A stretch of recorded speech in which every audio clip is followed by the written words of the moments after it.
Friday. Welcome to Adam versus Man. We have in studio with us CEO CJ. That's right, ladies and gentlemen. First time live in studio. We got executive producer Jim coming to you from Phoenix, who will be joining us here in Gardenia later this evening, actually. Very much looking forward to that. We got a packed weekend of who knows what here. The warm up to the warm up to the warm up of just partying and enjoying this place and getting it ready for Homefront Battle Buddies. I want to put in a bugle stick arena. I didn't even know I wanted it until someone came up with the idea with dude, you're getting vets together in the middle of the woods, bugle sticks. Yeah, I think that was CJ. All right, so we got Mary Jane in studio. We got Cash Jackson wandering around the property. We got Mercedes here somewhere.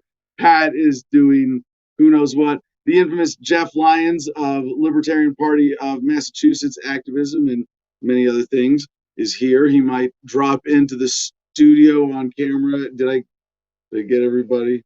Anyway, fun show. We got a big pile of good news. We got fun people joining us in the studio. So without further ado, producer Jim. Boom. Good morning. How's it going? Awesome. Good times up there in Gardenia. I wish I would have got there a little bit earlier, but I'll be there tonight so I can join in on the bonfire fun. CJ was reminiscent about the awesome fire you guys had last night, so that's awesome. And by the way, we have another healthy litter of kittens. We have three more cats here. Yeah. And the shovel kitties, who I told you guys the rescue story, right? Yeah. They're doing well. There's only 3 though, which is like the smallest litter a cat would ever normally have. But one of them, I've never seen a cat quite like this. It's black in the front, gray in the back, with tiger stripe hints all over it, and black wings like extending back from the black part into the gray part, and then the black and white tabby face. Like, these are we're really lucky here. The other 5 kittens though, they disappeared. Mama took them and snuck them into the shipping container, and I'm like, maybe it's a good thing because I think I'm getting to the critical mass of cat urine in the air for the for the cabin. We're gonna have to fumigate and then clear out that room. Nasty. But we have people here who are gonna have access to the Instagram account and be continuously posting stuff for all of us of all the cool things going on here. So Jim, oh wow, super chat already. Ant Ralston weighing in for $5. Yesterday, Ant Ralston, because somebody else, who was it? First Domino, I think it was.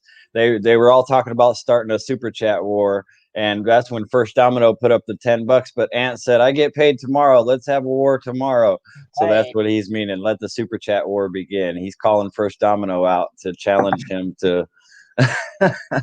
All right, let's do it.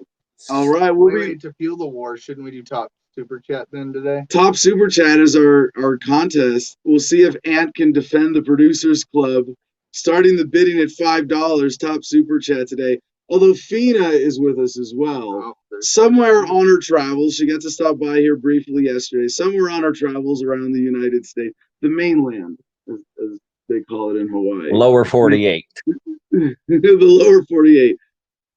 She is joining us somewhere, and probably has another contest idea. But Jim, hit us with the promos, and then we'll bring in Fina. Well, it's special case.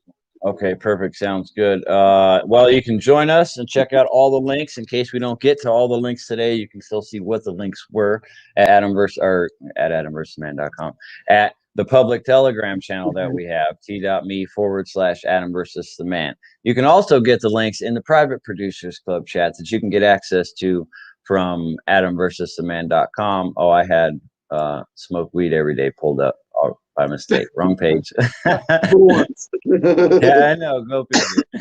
So go visit adamversustheman.com. That's the page that's got everything you'll need. You can click on the Patreon to see the different levels to support the show: $1, $5, $10, or even $50 a month. $10 a month is the sweet spot that'll get you access to the private Producers Club. One added bonus to the private Producers Club is you can shop at adamversustheman.com, and everything you order is going to get you 15% off and free shipping. So it's definitely a great deal. Take advantage of that. Get yourself some merch with the Adam vs. the Man show logo, or just the Freedom logo itself to represent.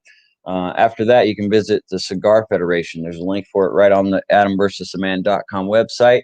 Once you're on that page, you can shop all around for any of the exotically flavored cigars that they have to choose from. You can use promo code ADAM10 to get 10% off of your entire order while at that website. So check that out. Great deal there. Instagram. He just mentioned that he gave a bunch of new people that are at the Gardenia access to this Instagram. So over this weekend, you should see a lot of pictures and videos being added of everything that's going on up there. So keep yourself involved. Instagram at the Garden of Freedom. And we're look forward to those. And we're picking up the We'll puppies. Picking up the puppies sometime this weekend. Nice. Thelma and Louise will be moving into Gardenia. Nice. Let's hope they clear customs. All right, Richard Avalon, $9.99.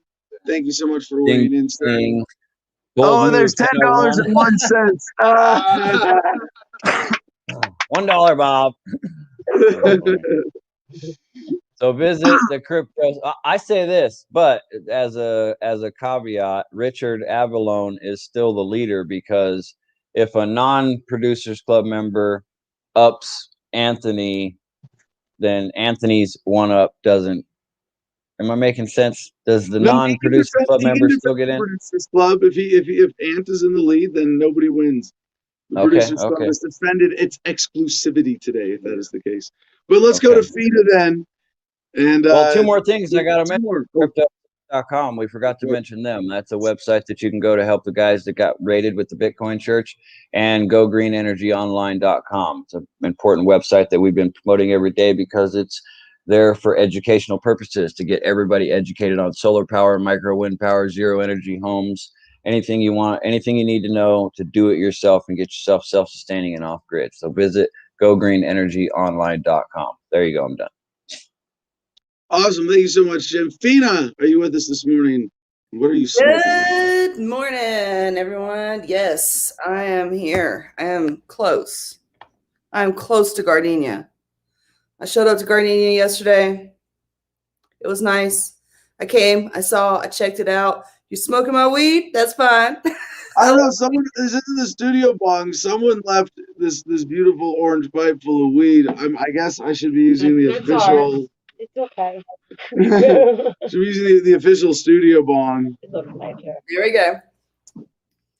Yeah, I came out there, I saw, and I wasn't feeling good. My tummy hurt, and I'm a person of privacy. Sorry, I need my privacy. Weed every day. Smoke weed every day.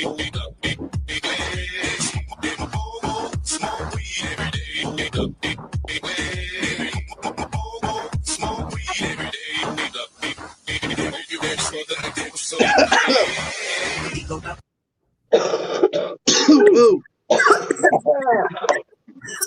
Oh, yeah. There's other people smoking in the studio here. We need better ventilation, apparently. Oh my God. I want you guys to smoke all that weed. It's really good weed too. I hope you enjoy it. But this is an awesome tray. The Yeah, tray. it's the tray we really need. We need the tray. Yeah, show the tray. Show the tray. Oh, wow. Unless it's got weed on it. Nice. Love it. Mm-hmm. Fly high. That's awesome. Mm-hmm. Okay, so Adam, I wanted to since we're back here, we're on the show. So not last week's show, but the week before, we talked about jury duty. And I told you before that I kind of go back and I look through the comments like after they've been posted. And so I did want to speak to it because there was a comment that was made. Give me 1 second. I think it was on 2 weeks ago. I was about to pull it up when you can't handle the good news. There we go. So, goodness. No, gosh. Well, anyways, this jury duty guy said that he had been selected for jury duty, and he was like the least likely person to be able to go to jury duty. He said it would cause a lot of chaos in his life. It wouldn't be good for him. He had bills to pay. He had shit to do and all this stuff. Meanwhile, in the jury selection pool, there were people that were like, yes, I would love to do this. This is like my civic duty. This is what I want to do in life is some jury duty, serve the people, serve the public, bring some justice to this world. And those people that wanted to do it did not get selected. And then he, who had like bills to pay, had shit to do, all this stuff. I don't even know. I think maybe somebody was in a hospital or something. They picked him. Of course. Of course. And he didn't want to do it. And he felt forced to do it. And, you know, the libertarian principle is we do not agree with anything that's like force or coercion, you know, to achieve political means or power or whatever. But you really shouldn't be, I mean. Or whatever, you know, the thing. The thing, you know, in the document, the thing. You know. With the letters. Yeah. The non-aggression principle. Yeah, that's the thing. Yeah. Yeah. What? Yeah. Thing. But the animating force behind our movement. The thing. Mm-hmm. And so I do like the idea of people going and doing jury duty. But I think there has to be some common sense in this world, and we're just lacking a lot of that lately. And so common sense would have been pick the people that wanted to do it. Pick the people that felt passionate about doing it. Don't pick the people that are, you know, that got drama, that have things they have to do. Everybody's got shit to do too. I remember I was 20 years old when I first got picked for, not really picked, I got in a jury pool. Right. And I didn't get selected for that, but it was a really high profile case. But I think it's just weird how they do the jury selection, though, even if you think about it. Like, you think about like the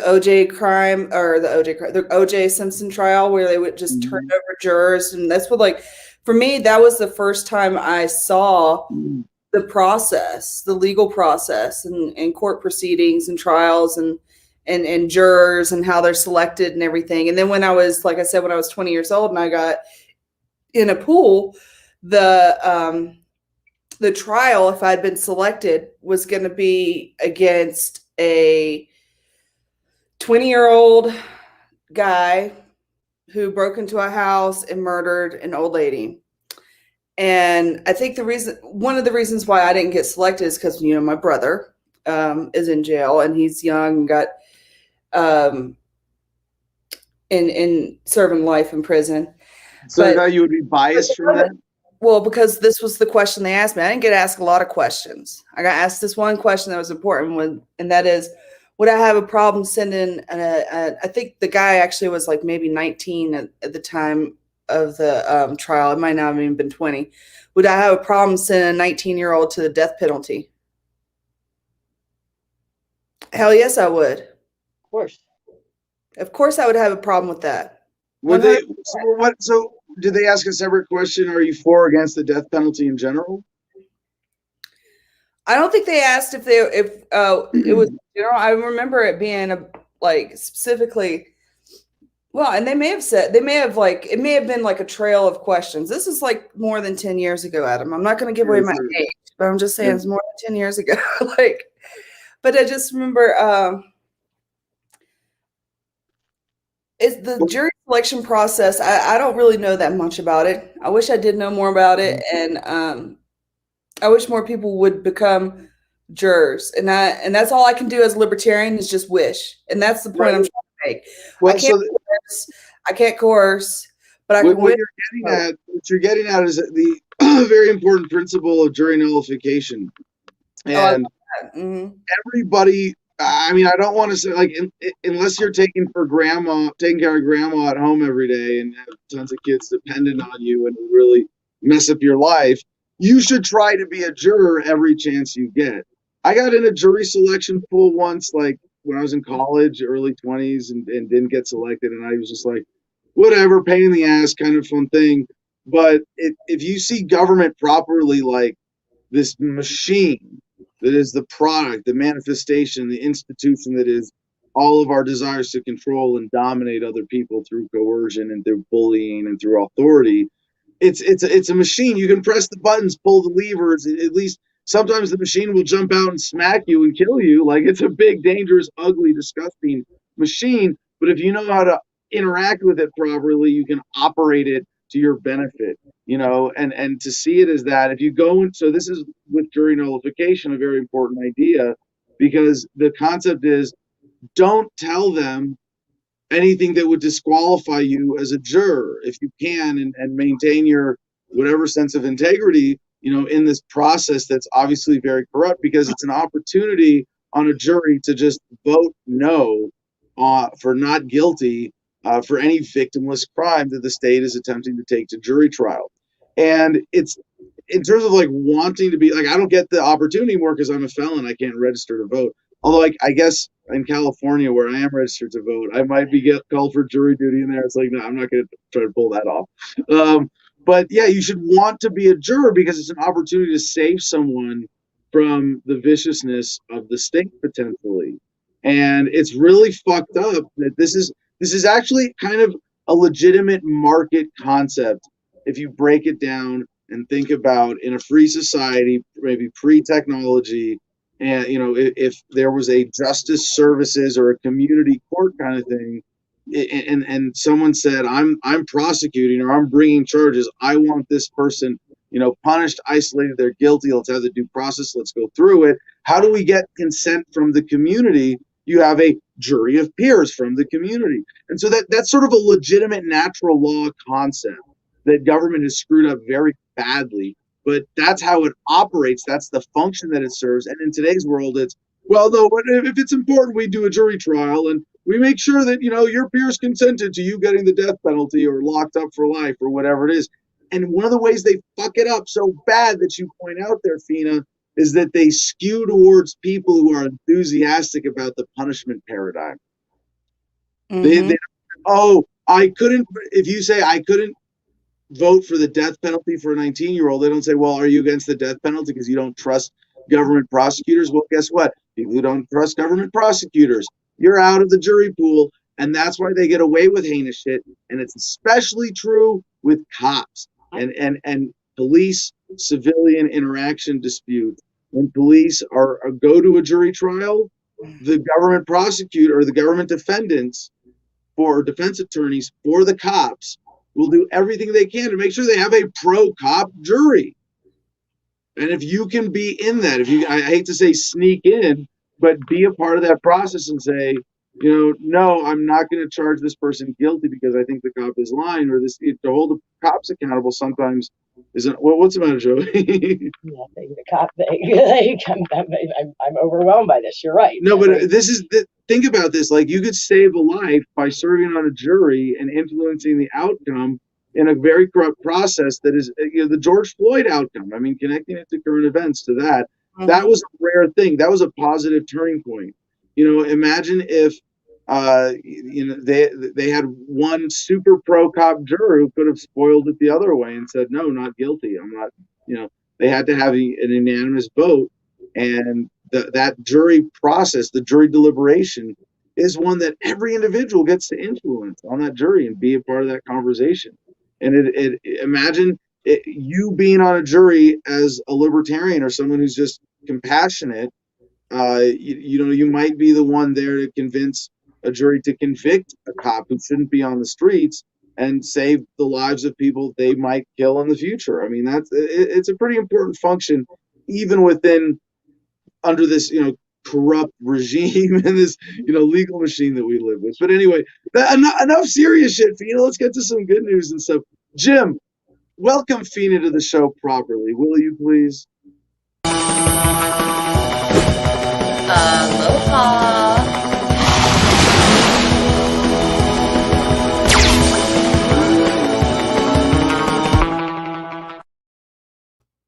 All right. Now I feel All right. properly welcome. Good news and positive vibes. We got a lot of good stuff today. So, do you have a separate comment contest you'd like to run today? I have a separate comment contest already, but I like your little oh gosh, sorry guys, don't mean to call it little. your little bidding war over super chats. I like your small war. No, I'm joking, you guys. I don't mean to like. Yeah. There we go. Adam's making him squishy. Ooh, squish Adam's face. Is it squish Adam's face day? All right. Oh, okay. So my comment contest that I wanted to do because I'm going home. I can't fucking take this shit on the mainland. I gotta go home. This is too much. Oh, we got another super chat. Let's see, what is it? This super chat is reparations for Jim forgetting to play Phoenix. Oh. Can't save the day. Reparations. There we go. So what I wanted to do was because I've been doing stuff about music lately on the show. I've been doing like, ooh, what's your favorite songs kind of thing, because it gives me a nice little playlist to start up, and I'm really digging it. And I needed that for this vacation. There was a lot of driving, and so my comment contest was going to be songs about going home, and I'll start it off like I've been doing with mine. I'll just tell you what it is, and I'll let you guys look it up. You probably already know it. It's called Homeward Bound by Simon and Garfunkel. Homeward Bound. Okay. It's a good one. Are you gonna sing it for us? Friday, let's do it. Do we come back at the end of the show with some more weeds? Bound. I wish I was homeward bound. I wish I was home where my thoughts await me home. So I fucking forget it all the words. There's a unique bubbly rhythm to that melody. It's really beautiful. But the beginning part is like, the real lyrics of it. The refrain's bubbly, but the real lyrics are deep as shit. I'm sitting on a railway station, got a pocket something and waiting on my destination. That's my home song. So, all right. So best homecoming songs in the chat. You can also win membership in the Producers Club with that. But Bina, if you notice the title for today's show? Yes. That's Jim's answer for sure. All right, so the theme for today's Good News Friday, Back to the Caves, then Outer Space. Sometimes I guess my titles are like home right there, because you either think you came from a caveman or you think we came from outer space. So that's both. It's both. It's both. We're all stardust. But no, this is an actual like direct theme. I wonder if like all my show sometimes I wonder like, and I did like for a while I went through a phase on YouTube where all of my video titles was like, is this an inside joke that only I get? But Back to the Caves, then Outer Space. The first story today is about volunteers who lived in a cave in a 40-day isolation experiment. And then we have some really cool space exploration, and we have some UFO stories today, but aliens. There's this idea of, while we are expanding into outer space, and it's such a cool time to be alive. I mean, I say that all the time, but like really, anytime you think of our generation, broadly, everybody, our generation's experience on Earth compared to thousands of generations of humans who have gone before us. We are at the turning point in the hockey stick of the exponential nature of the human experience, of going to other planets, of taking technology and letting it develop itself with AI. We're on the verge of being able to molecular 3D print something from a device on a fingertip, controlled by a chip in our brains, that can just zap anything into existence out of thin air by thinking about it, by rearranging the molecules. We're about to be fucking wizards. And if you think about it, I would, every time I come up with something like that, futuristic, that or even in a political trend on a sort of midterm time scale, I go, wow, that's amazing. Wait, is that possible? Is that because, and then I go back to the present and the past, and I say, is this Everything's a trend? possible, Adam. Everything is possible. Everything. Well, if you can think of it, you created it already. You know no, that. but We don't well, talk no, about but that in the news articles. I sort of, I reverse when I have a future prediction, I chronologically reverse engineer it to see what trends might be driving it, right? And right now, If you have a future prediction, do you change the future? All right. So if I you're don't a know. psychic, we're already there. If I keep We're telling the psychic. internet All I the future- want an app on my phone that tells me the flight time by delivery drone to every dispensary around me, and then pops up menus and lets me pay in crypto, and then weed drops out of the sky, eventually it's going to happen. So yes. But Willing Would in you terms change of like, no, in terms of like, we're about to be wizards, like we can see that leap to whatever's coming next. I mean, I think we're gonna do. It's gonna be like Star Trek, at least fashion wise. Any day now, we're gonna be like, all right, this is what we're wearing from now on, right? All of us, just different colored Hawaiians? angle top. Yeah, Star Trek. This is Yeah, I think I meant Star Trek. Star Trek, like the Trek, with the like, yeah. We're all Hawaiian we're all shirt. gonna, we're all gonna dress like that from now on. Yeah. No, but compared to like if cavemen saw us today, like because you can do this. This is not a difficult. It's funny. This reminds me of when I was in jail. One of the books I got, I don't remember. It was like a novel written from a caveman's perspective. It was Mhm. really interesting. But like you can put yourself in the shoes of like pre-technology humans, and then imagine. I mean, oh, it's a Pauly Shore movie, Encino Man, right? They already did this. But yeah, you could you can see that we would be wizards to them today. But this idea of probing inner space and outer space simultaneously, it's also related to freedom, like back to the caves, then outer space, as in the technology that we're getting now is so powerful. If it's used for wrong, it could be the annihilation of the species.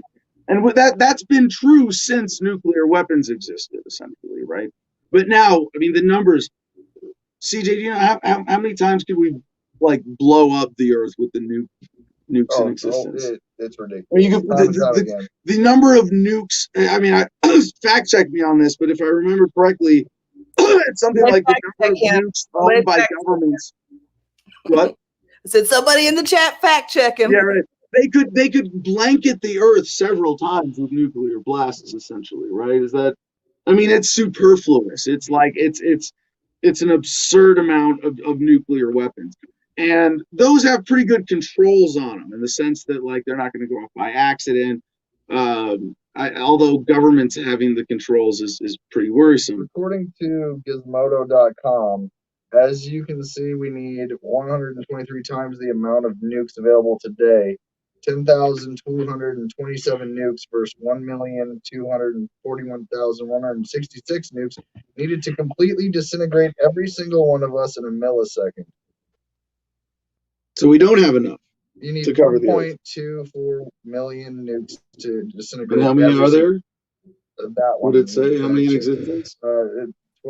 That's how many. That's how many it would take to vaporize everyone in an instant, like in a one shot. Okay. But to cover the Let's- planet in hold on. radiation, kill everybody would be left. No. Here's a simpler way of looking at it, right? Do we have enough nukes to take out 100 nuclear weapons can destroy life, according to Fox News. 100 nuclear weapons? So in that sense, we have 100 times. Wait, 10,000? We have 1,000. We have 100 times. We could we could end life on Earth 100 times with the nukes. And Is CJ on timeout off in the corner? I mean, it doesn't matter. It doesn't matter. It's He's just over there. yeah, it doesn't matter. It's something on that scale, right? As of 2019, there are approximately 3,750 active nuclear warheads and 13,890 total nuclear warheads in the world, according to Wikipedia. So any one of those could take out a city.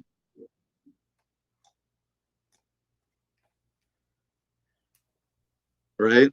Hmm. So more disturbing with the coming technology in terms of the ease of that. And this is something that I talk about as a libertarian when people raise the dystopian technology driven horrific potential futures, to say, like, these are, technology is kind of a double-edged sword in terms of empowering government versus empowering the people, but I think it always cuts more to the people.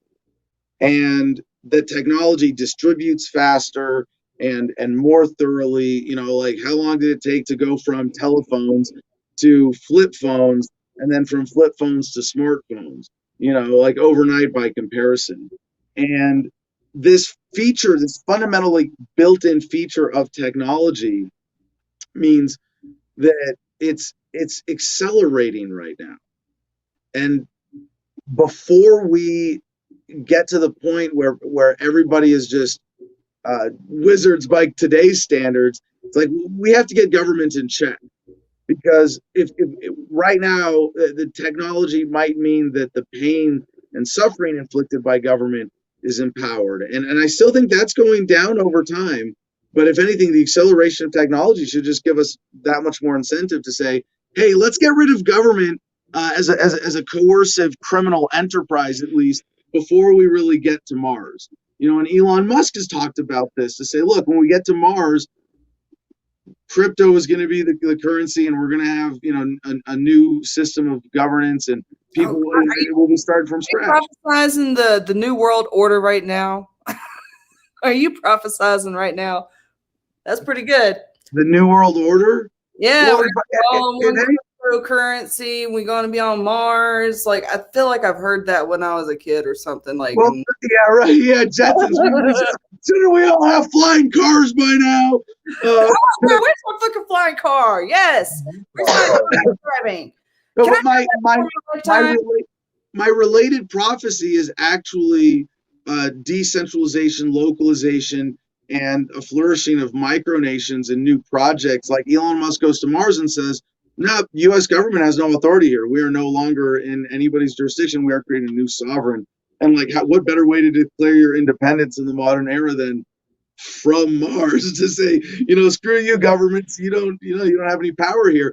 But seasteading also, even homesteading, creating new habitable territory that didn't exist, that government can't claim authority to.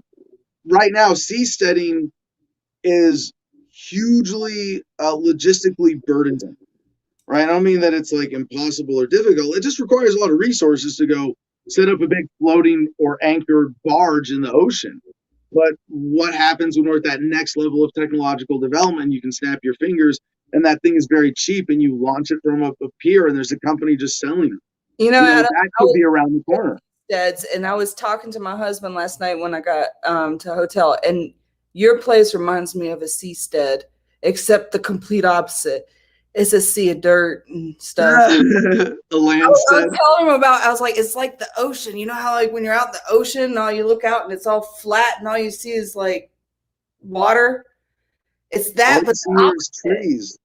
No, I'm talking about the whole drive. We were talking about the whole drive, like the whole, like, it was just yeah, no, well, I'm totally a land snob, Fina. Like, I loved, you drove here from Vegas. I love that drive. Beautiful open spaces, mountain landscapes, mesas, incredible light and shadows all times of day. It's gorgeous, but I would never want to live there. Like, that is legit desert. You drive through the desert and you get here and it's barely not desert, but at least it's tree coverage and it's mostly green. And I will shoot anybody. That's law number 683. You will be shot in the face if you call this place a desert. Please don't shoot me in the face. By order of the king. You know what? It is right there by the juniper forest, but juniper, though, to me isn't like, it isn't a tree.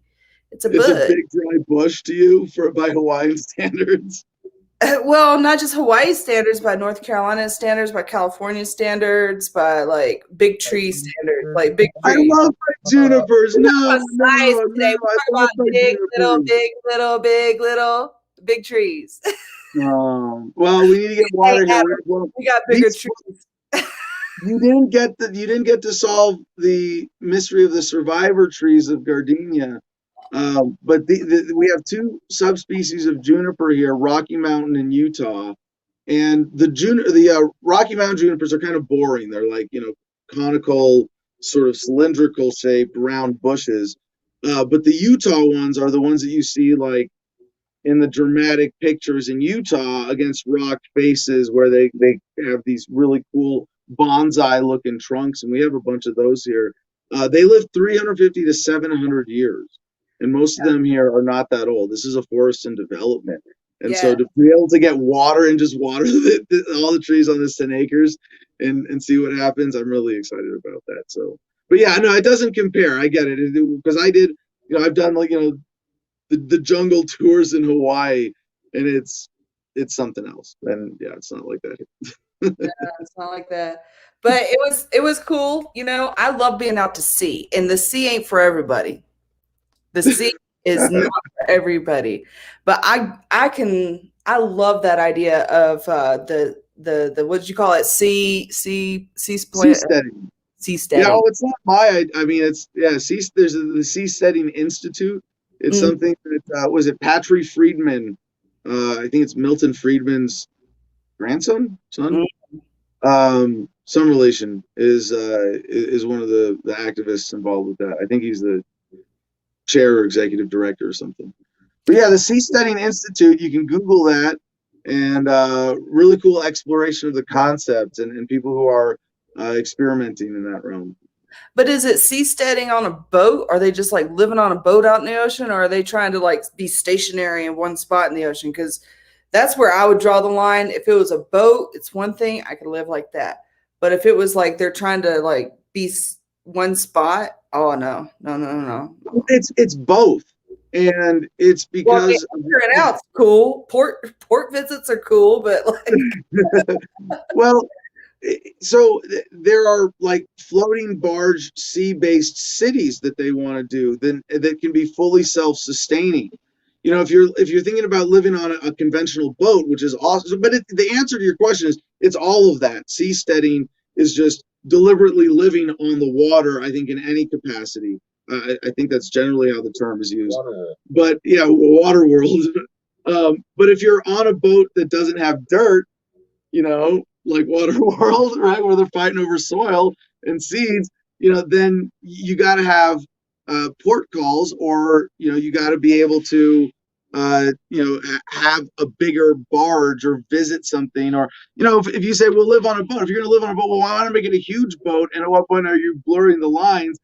Water World, if it's a repurposed oil tanker or container ship, and you can have huge gardens on the upper level, and it's not a mechanical problem. Like, is that now a floating city, or is that living on a boat? Well, I mean, I'm some pretty big boats, so like the biggest ship I was on for the longest period of time was a hospital ship, and that was an old oiler. It was an old oiler. It had a helo deck and everything on it, and there was plenty of room for like activities, plenty of room for like gardens. If you could put that, you could even do, oh shoot, there's another, okay, y'all are just doing this fast lightning. Is this fast lightning? There was a firefight. Thank you, First Domino. Yeah, First Domino. Now we're at $20, you guys. Do I hear 2101? Is it cumulative or is it just top one in one shot? That's a good question. I don't know. Oh, should we do cumulative? I mean, I would say we should do cumulative. Yes. Per episode. Cumulative. Like, Okay. don't make me do too much math, you guys. Like, I don't have my pen and paper with me today. I'm looking around the hotel room like, I need just like a notepad or something. All right. Well, let's get into like more coffee and my notepad. All right. All right. Well, Fida, let's get into some of these headlines, and then we'll see if someone else is going to join us in studio here. Keep the comments coming, and CJ will be here as the ombudsman for today's show, I suppose. That's your role today. All right, yeah. The voice over the shoulder. So Insider, businessinsider.com, the story I mentioned, French volunteers who lived in a cave with no phones, clocks, or sunlight for 40 days say it was great. French volunteers have emerged from a cave after spending 40 days with no clocks or phones. This is the Deep Time Project, exploring the limits of human isolation. 2/3 of the group say they wanted to stay in the cave for longer. Now, a lot of them thought they were only in for a small portion of that time. So this was not like perfect isolation. They were there together, slept in tents. They made electricity with a pedal bike. So it wasn't like complete technology isolation, but no natural light. They had a well, and what's interesting about this is, as the story says, they had to follow their biological clocks to know when to sleep, eat, or do daily tasks. And I was thinking, like, I mean, my bowels wake me up every morning. There's kind of, is that, do I maintain that rhythm without the conscious intervention of a clock, or without sunlight rhythm? Like, does that, it's a really interesting question, right? I mean, CJ, you have like, you have a daily rhythm, right? There's the circadian rhythm for sleep. There's there's your food. Do you think you have enough momentum in yourself that if you were isolated, that wouldn't drift at all? Without sunlight to determine? Would it get longer? Or see, like the thing is, for all the people in the cave, it got longer. Their cycles stretched out. So at the end of 40 days, one volunteer thought he had been underground for only 23. Wow. So if you think about that, you go in, if his first day feels like a day, how long does the last day have to feel if they stretch out for 23 days to feel like 40 days? I mean, there's a lot of how we are conditioned. There's one other point I'm going to bring into this, is that aside from like the cool site, like there's going to be, I think we're going to hear more about this. Like, this is just that they came out. They want to understand how people can adapt to extreme living conditions and being in complete isolation. So there's more, practical insights that are going to be taken from this study. But in the bigger sense of like understanding who we are as humans, this is, I think, a really cool experience. Like, I wanted to be a social psychologist doing these kinds of experiments, like the Stanford prison experiment. You're familiar with the Milgram obedience studies. I mean, those are the two big ones that are sort of politically relevant that came out of that first era of that kind of experiment. And I think there's so much more we can do with that to understand ourselves. But in terms of this time and the momentum of this, just that last day, how much of your rhythm is dependent on stimuli, on sunlight, on healthy interaction with the environment? And there's this weird phenomena of human consciousness. I think this was in Zeitgeist. They have a clip of a movie. They say that one of the important, because they kind of cover briefly at the beginning of Zeitgeist human evolution, at least with that cartoon and a little part of the narrative, right? That at some point, humans, unique among creatures on Earth as far as we know, have a conscious awareness that we're going to die. That's, whoa, heavy really quick, right? But think about it. Do dogs know? Do dogs, live their lives thinking, oh yeah, someday I might? If they do, and I don't want to say, like, there's probably some really cool phenomenon of like mortality awareness in the animal kingdom. And I don't want to be too much of a speciesist here, but there's something unique to human consciousness that makes us aware of the future, aware of our own mortality, and that's something that then is how we take advantage of each other, right? Because then you can be manipulated by fear. Not just in the instance of someone presenting you something to be, like, you can scare a dog, you can condition a dog to be afraid of certain things, but you can't tell a dog, and I'm going to come back and beat you tomorrow too. Like, that doesn't register. So for people though, if the state comes at you and says, we're going to keep collecting taxes and making war and running this police state and surveillance state, because of that human consciousness and awareness of mortality. But what I'm realizing more and more in studying stories like this as the human optimization block on Good News Fridays is not just that our brains are a product of our bodies as biological organisms, but that's connected with the environment, that we're not like this separate hardware software device. Like we want to compartmentalize human consciousness, and we're not. It's like the universe becoming aware of itself. Your consciousness is not this unique independent phenomena that the modern institutions of society want you to feel, to compartmentalize, to be a number and a name, as opposed to a force of nature or a part of nature that we all are. All right, what was that super chat? Anthony in for $50. My bank blocked this, but they can't stop my war. All right, thank you, Mr. Ralston. I guess people want to go deep this morning, huh? Yeah. All right, so next, this is really good news from interestingengineering.com. This is great name for a website, right? I'm sorry that took me so long to hear about a website called interestingengineering.com. Their story here is a bionic vision system lets the blind see again. Why can't they make it look like the Star Trek? They got a picture of an eyeball here, but this transformative technology is making bionic vision a reality for those who lost their sight. The bioelectronics company just won the Health Tech Award 2020 for its Prima system, a next-gen bionic vision technology designed to enable vision for blind people. Yeah. It's like, shouldn't we have flying cars by now? Shouldn't we have mechanical eyeballs that send signals to our brains? Yeah, we're about there. Don't worry. Government can slow us down, but they can't stop us. Washington Post, and half of our like Good News Friday human optimization stories are like, don't forget to eat your vegetables and get 8 hours of sleep a night. Here's another reason, another headline, but like it just keeps coming out. And this is the sort of like back to the caves. Before we go to outer space, let's be better people. Let's understand ourselves. Let's remember who we are. So the Washington Post headline at MSN.com, good sleep means more than getting enough hours. A consistent schedule matters too. It's a familiar question from your healthcare provider. Are you getting enough sleep? Studies have shown that adequate sleep between 7 and 9 hours for adults can improve cognition, mood, and immune functioning. But new research reveals that it's not just hours of sleep that count toward mental health benefits. It's whether that sleep occurs on a regular or irregular schedule. And I kind of go like, yeah, no shit. Okay. Well, now we can say, and science. All right, the Washington Times, next headline. This is a little tricky as a Good News Friday headline.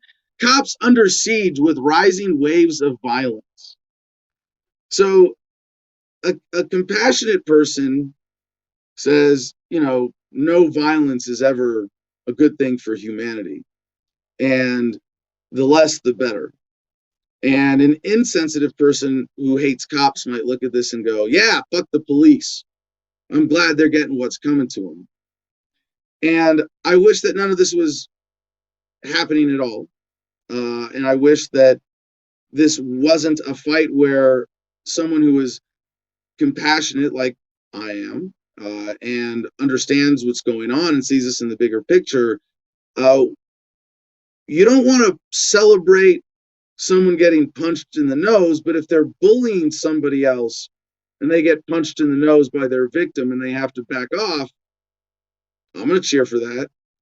And it would be nice if that was as clear and simple the manifestation of this was. If it was like, oh yeah, the police have been beating up the American people for centuries. Shit. And is there, rise of the modern police force in America wasn't a full 200 years ago, was it? So whatever, century and a half-ish, and the people fight back, and it's not as simple as they get bopped on the nose and they got what's coming to them, because it's not as simple as that. A Delaware police officer died Wednesday after he was viciously beaten this week and became one of the latest victims in a growing wave of violent attacks on police in America. And it's kind of like, again, taking a compassionate view of Derek Chauvin, the cop who killed George Floyd. Yeah, he probably should be locked up for life, but he should not be punished. He should be in a compassionate, humane situation where he's able to work to make himself more comfortable, and primarily work to compensate George Floyd's family. That's justice, to make victims whole, and something like that. And George Floyd, a lot of people see George Floyd now as a martyr. It's of course, very sad that he had to die. But compared to everybody else who the police have killed, George Floyd is the one who had this outsized positive impact because of the video and the circumstance and the trial and so on. And the pushback on cops is that he got found guilty of all 3 charges. And that's huge. That's why we cover this. This is like, we're living through a really unique time in human history, particularly in America. I think really the George Floyd verdict, that's what it's going to be referred to as, right? The George Floyd verdict, where Derek Chauvin was found guilty on all 3 counts. And who knows, appeals, sentencing, blah, blah, blah, not fully played out. I get it. But that might be, and really, the death of George Floyd and the Summer of Rage might be thought of as the turning point, as the beginning of the end of of at least the viciousness of the American police state as we know it today. So when I see that the officer died Wednesday, I kind of go like the same thing, like, yeah, he shouldn't have had to die. But what this represents overall, it's the bully getting punched back in the nose. And I wish that the form that would take was no violence and was just, fuck you, we're going to record everything, and we're going to stand outside courtrooms till every one of you who deserves to be locked up is locked up. That would be my fantasy. That would be the humane way of it playing out. But I see this, and it's unfortunate that it happens this way. But good news that the pushback is happening, and people realize that they can fight back against the police. All right, so studyfinds.org. Autism can be detected with new smartphone app created by Duke scientists. And I'm like, autism can be detected with a smartphone app? What is this, like the Libertarian Party convention app? Like, is that like a registry of autists, or people with autism? Why do you need an app to detect autism? You can just say, what do you think about Ron Paul? And if you can tell from the answers whether or not someone is autistic.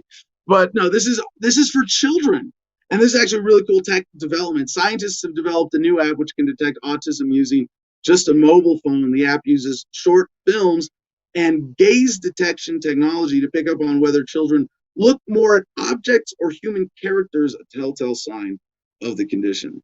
And there's a lot of stuff like this now that's just really fun, pushing the application of this technology in the medical field and diagnosis and things that we go, wait, we have this detection device now. We have this information processing capability right now. Can we program it to trigger on this to analyze? And it's like, yeah, a lot. So another studyfinds.org article, spread the word, gossip can actually be good for you, Dartmouth researchers said. I said we'd save this for Friday. In case you didn't hear, researchers at Dartmouth College have a secret to share with you. Despite its negative reputation, a new study finds gossip can actually be a good thing for people to spread. Study authors say gossip isn't just about passing on rumors and saying bad things about others. In fact, their report reveals it also serves to create social connections and even helps people learn new things about the world they haven't experienced for themselves.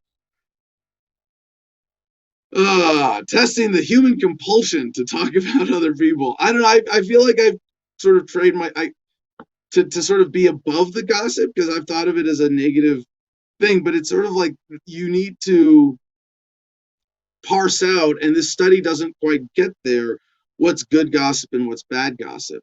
But again, you think of us as these giant, wetware computer machines.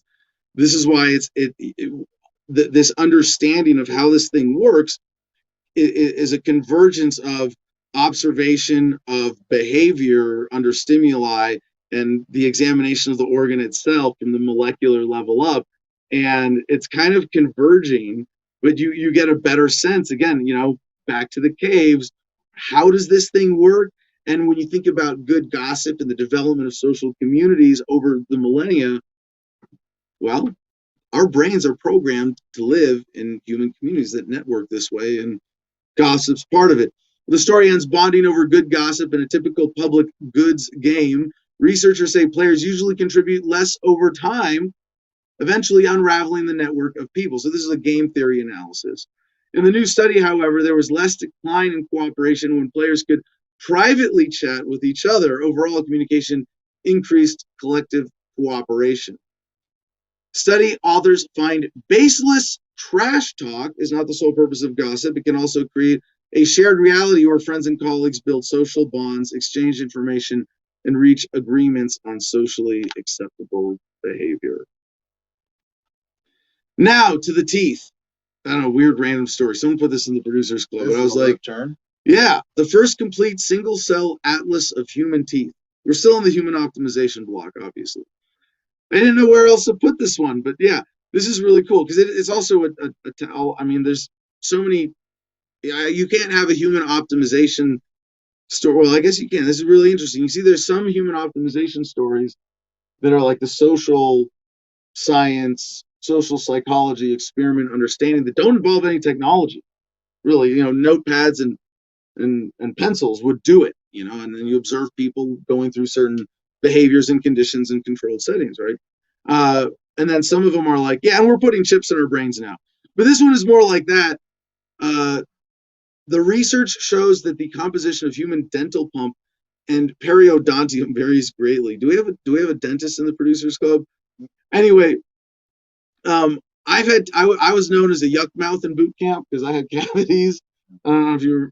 What about the wisdom teeth? You told in Oh, boot camp? no, I didn't get him in boot camp. I got him out when I was a sergeant and in trouble sitting at Pendleton. So I got a Lance Corporal who had to drive me to the place on base and back. And it's because you get knocked out, so you're under anesthetic and you can't drive for a few hours afterwards. You got knocked out for yours? Yeah, I didn't get knocked out for mine. that's what I was like. Hey, I'm in the Marines. Let's get it done. Like, no, they ripped them out in boot camp while you're awake and give you like 8 hours of bed rest and then back out to the stuff. that is weird. Mm-hmm. Well, teeth are incredibly wonderful, complex, and not fully understood until now, and still not fully understood in terms of practical application. I mean, it's a little pet peeve of mine of like, and this never comes up in libertarian circles, but you think about how important your teeth are to your mental health. Think about this. If you have something in your mouth that's bugging you, and I've been in the situation, you're going to be fucking aggravated or distracted at best. And dental services, dental health has been sort of separated from the rest of medicine as a luxury as opposed to a necessity. And in the military, in my situation, and for a lot of vets who have VA care, you have everything except dental. There are some programs in some Well, places. with my situation, I've talked to the VA several times. I've looked into this. It's like, no, you're on your own. We can refer you to places that might give you a deal, but you're on your own for this. And a lot of that affects other people's health issues. And I know this sounds like I'm making a big chain out of this, but imagine you have even just a cavity and it hurts to eat. And now your diet is altered, or you're going to eat less healthy food, or you're going to be stressed, and that's going to cause you to have more of a stress hormone response in your body, and that's going to lead to stomach ulcers or whatever other stress associated health problems you can have with that. And it's because of I'm trying to blame government for this, CJ, help me out here. That dental care has turned into a luxury rather than a necessity. I think it's driven the price up, and it's not that it should be super cheap, but there's no way it should be so expensive today that it's inaccessible when the demand is there. And that's the problem, is the prices don't reflect a market balance of supply and demand, creation of supply, and being able to provide dental care to people more thoroughly. So when I see this, it's sort of like, yeah, let's look at teeth. But okay, enough of that. Let's check in with Fiend again in comments now that we're in. That's our human optimization block. Don't worry, we're still getting to sex in space. And oh my God, that's what I've been waiting for my whole life, is sex in space. That's what I'm holding out. I'm waiting for it. That's what I'm waiting for. Space. Apparently it's not as easy as they make it look in the movies. Okay. But we'll get to that. We'll get to that. So what good songs do we have, Tina? Oh, I've got some good songs coming up. I finally found my notebook and paper. Patrick was like, Patrick Lewis in the chat was like, hey, it's probably in that drawer in your desk, trying to be all like, I'm gonna be psychic on you. No. There's no drawers in this desk. No drawers in the desk. I wish there were some drawers, because usually they would have a little notebook or something, but there was nothing. So I just I just tore up my stuff, and I always keep some paper around me to write down things. Spells, if you will, since you were saying we're all wizards now, right? You have the formula for a 3D printer on your fingertip. That's what you're just designing that in your spare time, right? Maybe. Anyways, I wanted to I thought this guy, Mike U. Recco, I think. Maybe. Anyways, so he was the one that did the comment, the comment on the other like week or so ago about the jury comment, and he put up a lot, and I really wish I could, when I fumble with it when I'm on this show, it's kind of hard for me to like go through different apps to fumble through comments and stuff. Anyways, but he put a lot on there, and I think I was on the right. I don't know. It was a lot that he put on there about his jury selection. So anyways, just so you know, I do go back through the comments. I will look it up. I will talk about it if you put something relevant. So just ask Mike. I'll put it up there for him. We had some pretty good stuff with this. I hate saying the W word. I don't like the W word. But your little super chat W words. So. Yes. Yeah, that's pretty good. Going on pretty good. All right. And so some of the home songs I've got so far, Kevin Lewis said Blake Shelton's Home, which okay, so the W word suggests a mutual attempt at destruction. We're having a competition of productivity, of creating the most, right? What would be the ultimate word for a competition in that? A competition. Too many syllables. Yeah, there's a lot of syllables. A race. A race is to get to the end. What's the best dramatic, exciting word for a competition of producing the most stuff? A contest. I mean, that's still too broad, right? Too many other things. Does the English language have a word with that? Oh, yes. I mean, Yes. Let's think about the railroads here for a second. Maybe we're going to jar it out of our heads. The railroads had like a really big, like, we've got to make it to the other end, and there was competition there. What the fuck words were they using? Manifest destiny. But that was a race to the Pacific. A race. With the railroads. Oh, a race. Right? Yeah, A race. That's not it, but it's specifically to produce the most. Race. Yeah. I think Does race it- is probably the best one. No, It might be the closest that we have, but if that's the case, then English doesn't have a word. we still got for another this. hour to. Did you think about Let's- even let's a hot invent dog one. eating contest? It's a race, and that's consuming the most. I'm not saying you're wrong. I'm saying I wish there was a better word, and we should invent one. There isn't. Yeah. All right. We call Adam, it a hot dog bonus contest comment. anyways. What? Get a code word. Can we make some code words? We can call it a hot dog eating contest. I don't know. Yeah, that's something like to eat the most. We'll see a contest to consume the most. We like a war we have a word for a contest to Ooh, destroy challenge. the most, right? Or Challenge. There was Jim Freedom. Thank you, Jim. challenge is not enough specific of a word though for and then is there we don't have a word for a contest of consuming the most. Like a hot dog. Well, that's an eat off. Hot dog eat off. Yeah. Well, I guess eat off, but that's not a great word. That's not Chinese, but like a hot dog eat off. Yeah. That does not sound good. No, it doesn't. No, No, it doesn't. I did Sounds not expect painful. that to go that All right, so back to the headline. Repeat the contest. Yeah, if you can come up with a word for a consumption contest and a production contest, or if you invent one, we might have prizes. All right, so to New York CBS, we brought you the story earlier this week that New York PD had robot dogs patrolling. New York PD, NYPD ends contract with Digidog early after public backlash. I actually got this from Drudge, and I loved their tagline. It was NYP takes Digidog out behind shed. I was like, oh, okay. Yeah, the NYPD is getting rid of a controversial new robot shaped like a dog. The department canceled the contract with the robot's creator, Boston Dynamics. Heard that name a lot.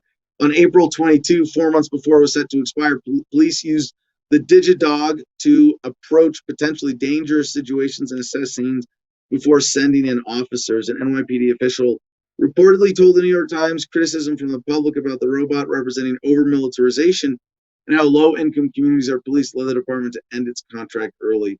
Now, I'm kind of torn on this as a libertarian because I want to see technology applied to public safety and law enforcement, and the more that we can have machines in dangerous situations rather than people, the better it's going to be for everybody involved. But then you go, well, why do these dangerous situations exist? Poverty, desperation, et cetera, et cetera. And what is society spending its money on? This? No. Certainly a misappropriation of funds. And it's kind of like how I feel about the space program. Real quick to add to that point, though, it's a slippery slope, though, Adam, with the robotic canine policing to just RoboCops. RoboCops. We're on a slippery slope. Well, would that be better? I mean, if you want, this is a weird little thought exercise, but let's do this for a second, right? If we had AI robots as cops, and instead of them being like a cop on the street, each one was sort of remotely operated. So like a cop showing up to work goes and sits behind a desk for 8 hours like a drone operator and operates a drone cop, essentially, right? A drone robot cop. Are you going to get better or worse results from that in terms of outcomes? And I think there's some situations where mental health intervention or de-escalation situations, you want a human there to be able to respond. But what if it's pulling kids out of a burning building? Or what if it's January 6th? And it's robo police lining up around the Capitol building. Well, they could have secured the Capitol building anyway. I mean, think about with existing technology. Well, of course, but I'm saying replace those humans. So, here's a better way to ask it. In your ideal free society, if there were dense cities that required, a regular police presence, even if it was not patrolling but responding to things, to what extent would they deploy this technology? Well, I would ask you, to what extent, if you had that here in Gardenia, would you deploy that technology? Would you have a? Well, see, here's the thing: is I would limit it, right? Like, even if I want to say that I reserve the right to use force to defend my land, my property, myself here, if I had an AI robot, I don't think I would trust it to use force, but I would want it as patrol, alert, alarm. I don't know. Would you trust it in the sense to protect if that was the order? Well, see, this is where the reverse engineer trend analysis is really interesting, because there's a temptation to being a Luddite here and saying, oh, that's dangerous. I won't let the technology, I won't put my hands I won't put my life in the hands of a robot. And then you go, oh, so what happens when your car has a head-on collision? You trust your car to deploy an airbag, and that's going to be the difference between life or death. Correct. So we already do, because we know that the risk, reward, and reliability of the technology is such that you kind of trust your hands. Trust your hands. Trust your life in the hands of a machine already, right? I mean, nobody's asking you to ask your Roomba to defend your property, but if there was a technology that you could incorporate and program and work with functionally, wouldn't you? I would, if it was reliable and trustworthy. When we get to that point, I'm ready. Right. Yeah. So there is going to be eventually an idea where we do leave certain elements of robotic policing, or at least response as well, to that technology, because we place the trust in it, much like an airbag, like you were saying. Right. Well, I think the nature of what they're going to be responding to is going to change radically as society progresses. You know, when everybody gets stoned, there's going to be a lot less crime. But for think about it example. like this, though, with the cops that are, you know, if you had, like you were saying with the drone cop idea, of course, you would. What if you could stream that? What if that feed could be public information? You know, what if? Oh, and all of these scenarios, there's superfluous I video mean, accountability for everything. there's ways that Because you we're can, on the verge of that. right. There's ways that you can make a robot more accountable than, say, a human. You know, law enforcement officer in this case, because, you know, body cameras can be turned off and covered, and you know, there's ways they can manipulate that. But if you had all access 24/7 to public policing and response, it'd be, you know, not just, you know, accountability through those that care, but through the public as a whole. Well, CJ, do you know how many libertarians it takes to screw in a light bulb? All of us. Zero. No, all of The us. market will take care of it. And similarly, that's the answer to this question, right? In the reality that we are coming to, what is the market going to find in the balance for liability and reward? And right now, the biggest problem is that governments aren't held accountable for damages. You know, that is not factored in. You know, yes, and this is actually a big positive turning point that we're going through right now with the police state, is an expectation of accountability. Like, and it's not being done right, but that you can sue cops. Like, that's an important that not that cops are going to be, individually liable. And it's we're still in this fucked up part of the paradigm where if a cop breaks your arm and you sue and you got it on camera, that cop individually might not be properly replaced in the machine and still be out on the street, but you'll be able to sue. The problem is then you're suing the department and it comes out of their tax funds and, or, you know, what their budget that comes from taxes. And so it's really just passing the accountability off to the general public. That's another sort of break in the chain of accountability, but sort of like one link at a time. First, it's accountability for actions, and then next, it's actual financial responsibility, and the next thing you know, they become more independent economic service providers or community-based police agencies. So, also in a weird good news headline in high tech from The Sun, copycat killers, cops issue scary warning. Britain is being flooded with 3D printed guns made from plans found on the web for just £300. That's the British money, pounds.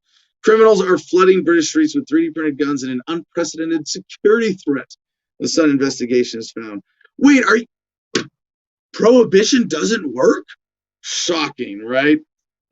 Speaking of technology working against us, since you mentioned Roombas, I heard a great stand-up bit the other day about a couple that had a Roomba and a new dog, and the dog shit on the floor when they were gone, and the Roomba tried to clean it up, and instead smeared it everywhere. It's funnier when the guy telling the joke does it. But yeah, this 3D printed guns. Cops have been ordered to search for the futuristic devices in every house they raid, no matter what crime has been committed, in a ramped up response. This is going to be interesting to see how that plays out. Next, in our tech blog from The Independent via yahoo.com, brain-like device mimics human learning in major computing breakthrough. Scientists have developed a device modeled on the human brain that can learn by association in the same way as Pavlov's dog. So this is the, you know, ring a bell, it was really bad what Pavlov actually did. It was pretty brutal. Like, to the social science experiments of that era, a lot of it was because they didn't have medical review boards. And when you think about the Pavlov, this is so famous that we call it a Pavlovian response, right? When they train dogs to salivate when they heard the bell because they associated with food, and sort of like it's a conditioned response that's beyond conscious control. And humans can be conditioned the same way too. But they drill holes in the dog's mouth. Did you ever look into this? It was pretty brutal with dogs in labs. Healthy disrespect comments, that already happens in Florida, Kevin. I don't know. I guess the comment wars are raging. You don't want to use the word war, remember? Oh, well, It's not a super chat war, but it could be a comment war where they're trying to. They're It's not trying to appropriately destroy so each other, metaphorically destroy each other. It's a war of ideas where bad ideas lose and good ideas win. That's an appropriate use of war as a metaphor, right? But then it's not a super chat war. Right. It's a super chat contest. And again, does the English language have a word for a contest of who can produce the most? I feel like an idiot if someone's gonna be like, Yeah. it's this word, and oh yeah. Well, the other thing is, what was wait, super chat? I don't know, was that the $50 super chat? Another one from Ant? Or was that the old one? What impactual should be a word, right? And it's not. There's no like real word for that, but it's definitely like not a word. And I try to use it as often as possible so that someday it will be in the dictionary. So anyway, this is where we are with AI right now. Now, to outer space, the sun, space junk. SpaceX astronauts had and this isn't the sex story, space junk, okay? Well, it's coming though. SpaceX astronauts had 2 near misses. Well, it's only coming if they can figure out the erections in a vacuum problem, but we'll get to that. Don't worry. SpaceX astronauts had 2 near misses with space debris, and they braced for crash on way to space station.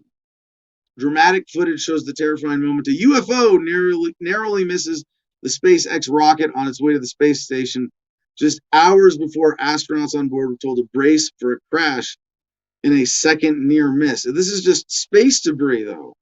So our next story related to this is from space.com. It's not how big your laser is, it's how you use it. Space law is an important part of the fight against space debris. Wait, there's garbage? Well, the only answer must be more government. Space is getting crowded. More than 100 million tiny pieces of debris are spinning in Earth orbit, along with tens of thousands of bigger chunks and around 3,300 functioning satellites. Large satellite constellations such as Starlink are becoming more common. Man, I'm getting cotton mouth. I either need to hit the bong again or drink some more coffee. Or both. Or both. Large satellite constellations such as Starlink are becoming more common, infuriating astronomers and baffling casual sky watchers. In the coming decade, we may see many more satellites launched than in all of history up to now. Yes, that's exponential. And one of the interesting things that's like kind of bad news about this is that space debris is getting to the point where it is actually blocking a significant amount of light and reducing satellite or reducing telescope visibility. But even casual stargazing is impacted by this, probably in an imperceptible way. But it may become more of a problem. This is like the real pollution issue that, even out here in Gardenia, where we have very low light pollution and it's beautiful stargazing every night, that eventually, oh yeah, we just blocked out the stars. Sorry, guys. Too much crap up there. But there's an intersection here with militarism and human augmentation in outer space. And a pop-up that's blocking me from reading anything at futurism.com. But Space Force chief scientist, it's not even pulling up the pop-up. Can I stop it there? Oh, come on. It did so well before. So Space Force chief scientist, human augmentation is now necessary. In our business of national defense, it's imperative that we embrace this new age lest we fall behind our strategic competitors. As if it wasn't enough for the military to have a hand in space development, now they're saying, yeah, well, we're going to, like, human augmentation is a part of it. And it makes you wonder, I know this is a little out there, but you guys have seen the Iron Man movies, or at least previews. When we have the ability to make a suit like that, do we need spaceships? No, I'll take 2. Like, really? Do you need a spaceship? If that thing can power itself from, I don't know, little nuclear battery, right? Or or even just solar power. You drift through outer space. That's like No, it's 0-point energy arc reactors. What it is.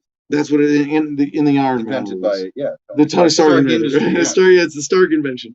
But what are they actually going to use this for, right? And that takes us to our next. No, sorry, skipping one ahead, Jim. Our next story from the Sun.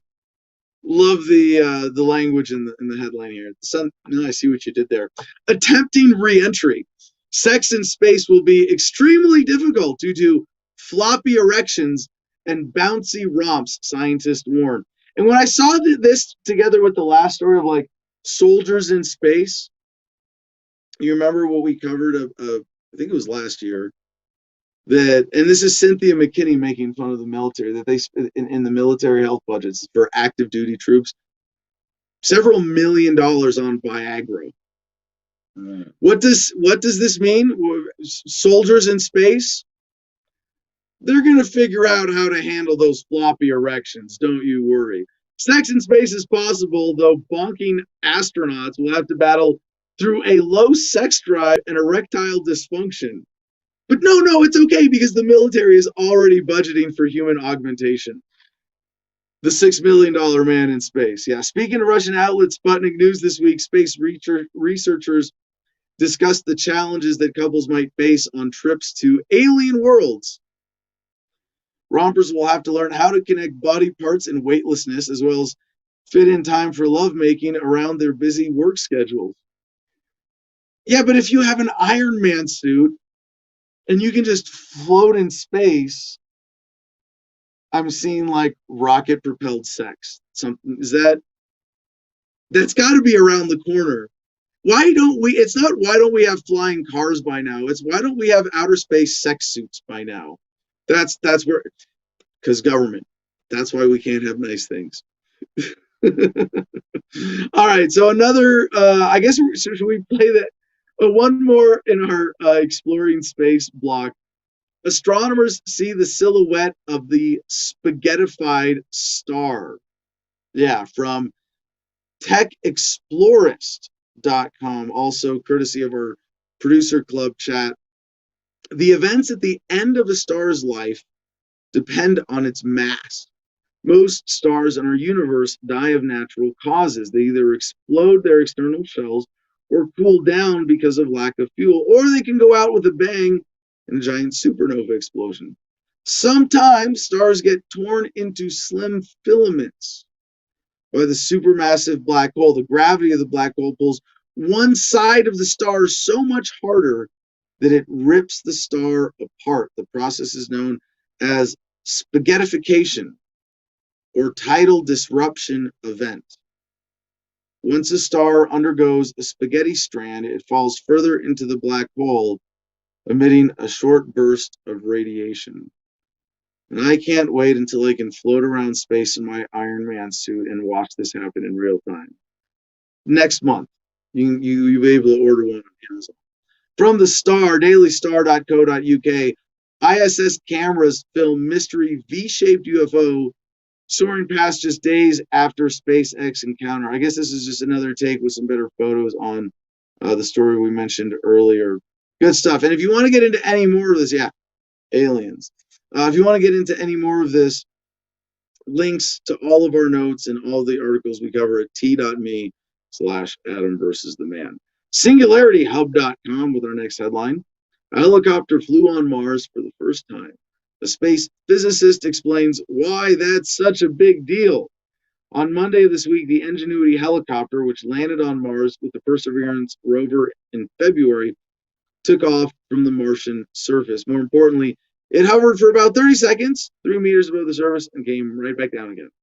It may not sound like a huge feat, but it is. Ingenuity's flight is the first powered flight of an aircraft on another planet. Yeah. It marks a milestone in the story of human space exploration. While the Apollo 11 spacecraft famously touched down on the moon upon relaunch, it simply had to exit the moon's gravity and return to Earth. To sustain flight within the environment of a world with no atmosphere, however, is a different story. And this is like, because a helicopter pushes air. If there's no air to push, how do you make lift? There are several technological challenges to conducting a helicopter flight on another world. They need atmosphere to fly. For the blades or rotors must spin fast enough to generate a force called lift, but it can only be generated in the presence of atmosphere. While Mars does have an atmosphere, it's much, much thinner than Earth, about 100 times thinner, in fact. You've all seen Total Recall, right? Total Recall. Oh, is that dating us? We're the old ones in the studio Depends. today, right? It depends on which Total Recall you're discussing. Is there more than one? Yeah. They remade Total Recall? Sure. What? When was that? Pretty recent. Okay, boomer. Holy shit. Yeah, I don't see do that dates you. That does Yeah, date you. because I refer to Total. Is it like? Does it follow the original? It's pretty similar. It's a lot of homage, of course, but it's still Different. It's not Arnold Schwarzenegger more- pulling shit out of his nose, it's is more it? of a modern. So this was like the best scene in Total Recall. It's Arnold Schwarzenegger with like this triple fork probe device going through his nostril and pulling out like a golf ball size or maybe a large grape sized ball of technology, something out of his head. Did they do that in the remake? Tell me they did. It's more of a machine process, but it's got its own twist on how they do the recall. It's not Arnold Schwarzenegger. I don't No, want to see it. well, I don't know. I think you might actually. It's kind of it does kind of advance in the technology, and at least on how compared to the original, how they would have upgraded things, more streamlined. So, but Oh, hey, we got a super chat for $9.11. Get Adam an Iron Man suit fund. You Yeah. order one from whatever company, and it flies to your location. Yeah, right. You just Yeah, get into it. yeah, right. That's it delivers It itself. ships itself. Yeah, can we have drones do that? When can I order a drone Remember, and have it deliver you just tell itself? the internet what you want, and and on its way, pick up something from the dispensary on its way. All right, so they did this testing it on Earth in a pressurized room. Then they had Martian gravity. So anyway, there was a lot of stuff going into this, and it's again something I'm torn on because it's funded by government, and they shouldn't be using money for this, but it is good things coming out of it and really beautiful to see. So in the realm of competition here, the Chi-Com's got to get in on this. PBS.org. China launches main part of its first permanent space station. China on Thursday launched the main module of its first permanent space station that will host astronauts long term. The latest success for a program that has realized a number of its growing ambitions in recent years. The Tianhe, or Heavenly Harmony module, blasted into space atop a Long March 5B rocket from the Wenchang Launch Center on the southern island province of Hainan, making another major advance for the country's space exploration. And I'm trying to come up with a good joke about lead paint, but I probably ate too many Chinese paint chips as a child. I'm not that quick anymore. CBS News with our next headline: an asteroid traveled for 23 million years before crashing into Earth, and now scientists know where it came from. A small asteroid crashed into Earth 3 years ago, and researchers have traced the origins of the resulting rare meteorite fragments, which began the journey to Earth some 23 million years ago. The asteroid, called 2018 LA, sounds like a really bad movie title. LA 2020, LA 2018 LA, shot across the sky like a fireball before landing in Botswana June 2nd, 2018. Researchers subsequently recovered 23 meteorites from the Central Kalahari Game Reserve, a huge area known for its diverse wildlife. The meteorite is named Motopi Pan after a local watering hole. The meteorite is a national treasure for Botswana. So, pretty cool that we can trace back that far now just looking at an asteroid, but who knows? It could be. How did they look at this thing? And Could be go, researchers fucking with It us. came from over there. Yeah. How do they know that? Well, they looked at the impact and they went up and said, yeah. there, that star over there. Yeah. That not that one to the right, no, that and one you, there. and you believe that. Yeah, right. Yeah, it is one of those things kind of out there for science where you're like, sounds cool. Definitely somewhat speculative. All right, more can we play the UFO segment intro? Because now we're going to Skinwalker Ranch. Ladies I and gentlemen, wanna if you be- will, look right here.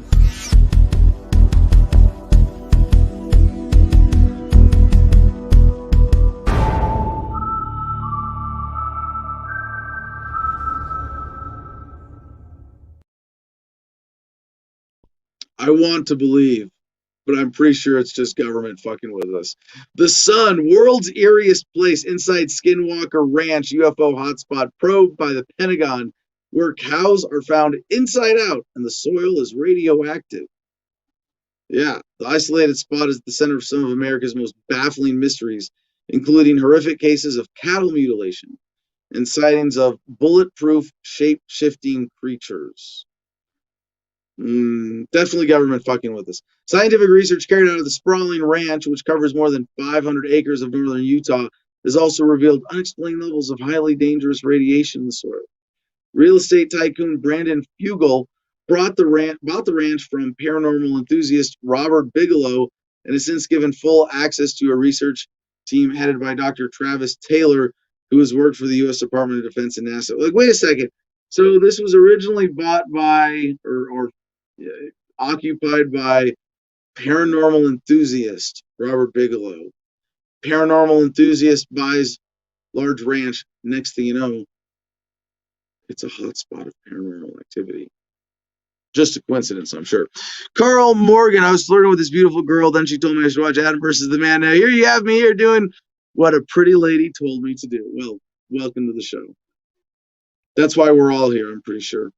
Now from the Sun, we have ancient alien sculptures. Yeah. Spooky ancient flying salsas. Spooky ancient sculptures of aliens and spaceships in Mexican cave spark claims extraterrestrials have lived on Earth. A YouTube clip, yeah. I'm not saying aliens, but aliens. A YouTube clip featuring a wide variety of artifacts has sent alien hunters into a frenzy. Now, if you were a deer hunter, and I said, well, how many deer have you got? And you said 0.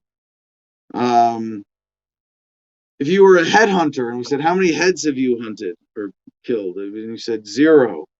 I'm stretching for examples here. I realize this. But if you're an alien hunter and we say, how many aliens have you successfully hunted? And your answer is 0. Yeah. Who calls themselves alien hunters? Alien hunters. I guess technically I'm an alien hunter because every Friday I look for aliens and all I find is government fucking with people. But either way, that's probably who made these artifacts. Like ancient governments going, no, these are your gods. And they look like they're kind of creepy. Yeah. But I think this is more likely the inspiration for modern, cartoons. Like one of them was like the Greys in South Park. The spooky artifacts, which reportedly date back thousands of years, show creatures with long faces and wide eyes. These were found in a cave in Mexico. Other sculptures appear to show spaceships flying through the air. So, yeah, ancient aliens. Maybe they're going to bring it back. Now, the Sun with this headline, Earth to Vlad, Putin behind swarms of UFOs filmed buzzing U.S. warships, ex-U.S. senator claims. See, it's this government fucking with us. Even government is backing me up on this. Vladimir Putin is behind the swarms of UFOs filmed buzzing American warships, a former U.S. senator has claimed. What former U.S. senator? The most trustworthy of sources. Harry Reid. No. All right. We have G.I. Mary Jane weighing in from just over there. We moved all the monoliths to Gardenia. All right. Harry Reid pointed the finger of blame firmly in the direction of the Kremlin after it was confirmed the leaked footage was real. The Pentagon revealed to the Sun Online the latest video showing the mysterious crafts buzzing warships off the U.S. coast. It was captured by a U.S. Navy destroyer using night vision cameras, and it showed several mysterious flashing objects in the skies. CJ, did you look any more into these warships, UFO stories? I mean, I've always said this, that the Space Force was created as like they've already had it for a while, and they just need to be able to justify what they're about to go public with. So What, you really think they spent $50,000 on a hammer, $20,000 on a toilet seat? No, sir. You get that Independence Day reference? Yeah, Okay, absolutely. okay. Yeah, it's a good one. But yeah, I'm just, I now they can't even keep up the UFO game. Like there are enough, like the too many people know, right? Like every conspiracy fails when too many people are in on it. Eventually, it leaks and it falls apart. And I think that's we're going to see more of that. All right, so now to our understanding nature block. Wait, are we? Is Cash going to join us? Are you I going to can trade go- out the seat? Yeah, I can go out Let's get Cash in here to check in, and Jeff, if he wants to join us, and everyone else, because I'll go ask. we got a few stories and a few minutes left in the broadcast here. 25 minutes to go. Rebecca B weighs in. Only 2020/21 would be so whack. The government nonchalantly says aliens are real with little reaction. Well, so that's yeah, we covered that story last week where it was what a former CIA head saying that oh yeah, the aliens, they're talking to the American and Israeli governments. Like, you're the chosen people? Aliens would come all the way here from another planet in another star system. And of all the assholes on this planet, they would decide we're only going to talk to the American government and the Israeli government? No, don't believe it. AXA TV, you think government who can't even make a website for healthcare can build a UFO or fly one? Nah, man, it's aliens. Give it up. No, I mean, this is okay. So the argument from incompetence, I think the government is capable of scaring people with lights in the sky more so than putting together a functioning website for healthcare. Earth is a Stargate planet. It's a corridor. Oh yeah, so the aliens are just teleporting around here and observing, and that explains. Yeah, but see that's the greatest argument I think against anything that humans have experienced as actual alien contact is that this is not how aliens would contact humanity, unless it's, well, we come through a portal and we have, consciousness orbs floating in the sky. But even then, no, it doesn't add up. Too many holes in the story. Good news, though, in understanding nature. This is kind of creepy, but it's Jim, you got to show this video. This is just a beautiful sort of power of nature video. Mutant lamb, born with only 2 legs, learned to walk just like a person. Yeah, go and play the video on this, Jim. A mutant lamb, and it's not its back legs, its front legs. This poor lamb was born with stumps for hind legs and learned how to walk on 2 feet. Like, this looks really awkward and uncomfortable. I'm sure this lamb is experiencing some kind of back pain, and being, who knows how this. But look at that! It's able to sneak through a fence, just lowering down on its haunches there. Pretty cool to see. Like it's like, obviously a kind of disability, but to see that this lamb is getting around on 2 feet, at least it makes you feel less special as a human being, right? But yeah, it just adapted to being born with 2 legs. Crazy, right? News16post.com. Endangered 80-year-old tortoise becomes first-time mom. Yeah. I'm wondering, like, what, you've been watching this mom for 80 years? For the first-time mom, while most of animal species don't even live up to 80 years old, for Negrita, the tortoise, it is the age that she gave birth for the very first time. An even more fortunate event, thinking her species is endangered. So she's an 80-year-old Galapagos tortoise, lives at the Zurich Zoo in Switzerland, or Zoo Zurich. Native to the islands with the same name, the Galapagos tortoise, are the largest tortoise species, weighing up to 900 pounds. They are also able to live more than 150 years. Unfortunately, back in the 70s, this species was at the verge of extinction with only 10 individuals left in the wild. She also happens to be making a big difference for her endangered species. Negrita laid her first eggs this year. Most species don't live to be 80 years old, let alone give birth at that age. But for her species, it's quite normal. In fact, these tortoises typically don't start reproducing until around age 40, like a lot of millennials. Galapagos tortoises are known as one of the longest living animals on Earth by tortoise standards. Negrita is in her prime. Although Galapagos tortoises can live to be over 150 years old, there aren't many left. The species is endangered due to greedy humans and hungry predators. All right, up next, this is a very cool visual story in our Understanding Nature segment, Mashable.com. Jim, get the photos up. Lava photos from the newest Iceland eruption show a wild oozing flow. The lava is flowing. Molten rock, likely from miles underground, is flowing out of a newly opened fissure in the ground on Iceland's Reykjanes Peninsula. It's the latest activity in an already captivating volcanic episode. An eruption of gooey, fountaining lava started in the region on March 19, but on April 5, another large lava, around 200-meter long, lava spewing crack opened up nearby. Volcanologist Evgenia Ilyanskaya, who was on site at the eruption, received an emergency text Monday morning about the new rift. I was driving away from my sampling site when I got this message.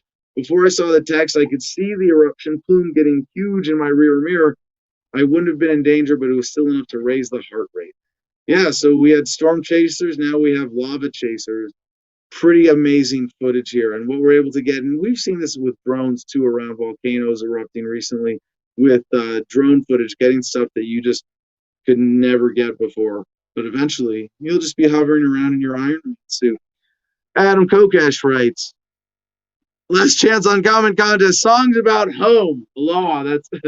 That's Fina are running our comment contest today. So last story today is kind of it's on our Understanding Nature block, but it's just a human history story that wouldn't fit anywhere else. Archaeologists, this is from Haaretz.com.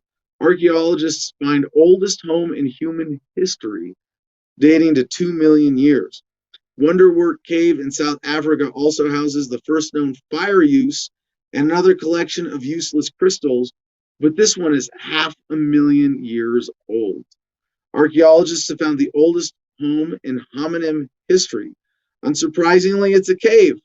Wonderwork Cave in the Kalahari Desert, astonishingly, has been occupied more or less continuously for 2 million years. Through most of that time, modern humans didn't even exist. In Wonderwork Cave, archaeologists have found evidence that archaic humans lived inside the cave around 2 million years ago. The earliest ever use of fire at 1 million years, and earliest hand axes at over 1 million years. Pretty cool stuff. I guess you can find a non-paywall version of the story if you look for it. But this one from Haaretz came through our Producers Club, and link is in t.me/Adam versus the Man on our public Telegram channel. And with that, let's go back to Fina. Fina, there's been some fire comments coming today. Really appreciate it. Yeah. So doing my normal thing, showing the comments, trolling you a little bit. Fire and earth, lava coming together. Perfect for me for Hawaii, calling me home. And so I got a couple things, little notes I want to make. Didn't really get too many more songs about home, but that's okay. We're going to come back to that. I want to talk about some other things. You were talking earlier about robot enforcement, right? And I was talking to pretty much everyone out here that I've visited since this week about how crazy it is to just see all the cops on the roads. Like, what are they protecting? Like, why are the cops not inside grocery stores, inside schools, hanging out at public places where crime is actually happening, where people don't feel safe right now? People feel safe in their cars going down the road. They feel unsafe when they see a bunch of cops, hunting them, which is what they're doing. When there is a cop sitting on the side of the road waiting for people to pass by him, he is hunting. And when there is a cop that gets behind you and rides your ass and makes you go faster than you wanted to go already, he is entrapping you. This is making criminals out of our everyday citizens. And everyone I've talked to, even very conservative, for everything from conservative, I love the blue line and all that shit person to person like kind of like, let's follow the rules. All the rules matter. Why don't we follow the rules type? You know, and they all agree. Cops on the roads make a safety threat. They make a safety threat. So the solution, I think, a great solution. I don't have a problem with the cameras at the stoplights, for instance. That doesn't take none of your time. It doesn't take none of nobody else's time. And it's something that, like, you shouldn't have to get, if you run a stoplight, just go to court.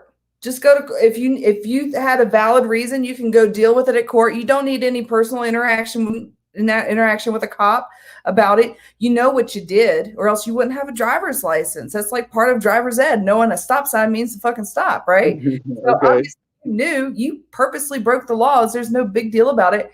And as far as speeding goes on the road, like, I'm sure you guys have all seen them, those big posts, those like that show your speed that happens right now, the little light up ones. That's all we need, because we as adults can make decisions on our own safety and safety of others. We see, like, the flow of traffic. Usually when people get a speeding ticket, it's not because they're, you know, just blazing down on a race. That happens for sure.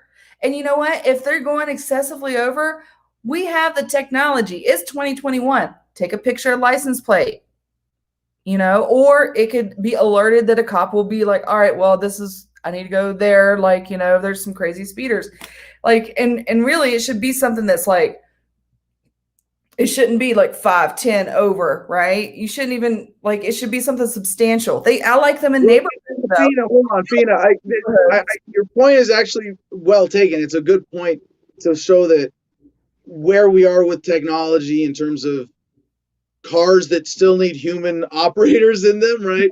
And with government owning the roads, we could speculate all day, like, well, with this technology, you know, how would a market manage the road infrastructure? What would be the mechanism of providing for safety? What would be appropriate insurance and enforcement of policy based on, you know, local ownership or whatever the system that results in that? I'm just trying We're never going to get there. Things. We're never going to get there, because self-driving or self-flying cars are going to render this whole debate irrelevant. And it's just kind of a weird quirk of timing of social development and technological development, and we can see it. In the meantime, we could be taking those police officers off the fucking roads and hunting our citizens, and have them in places like businesses that have to hire outside security, private security, to come and monitor and make sure no one's stealing, because the biggest deterrent to crime is presence, police presence, just being there. That's the biggest deterrent to crime that's happening. And so if you had a cop there, it's doing the same thing, if not better, as a private security place, right? And they don't need to be hunting your citizens, you know, on the roads. They could be building relationships in a way that's like positive, you know? So right now, most people, they don't have a good impression of cops. And this is why. It's because they sit out on the highways and they hunt everyone. Yeah. Everyone is a criminal to them. And that's not how it should be. You know what I would like to see? I'd like to see a cop helping the old lady out of the grocery store with her fucking bags. That's what I want to see, because he was there, you know? That's what I want to see. That's what I want to see cops doing. But let me get on. Also, let me move on. Okay.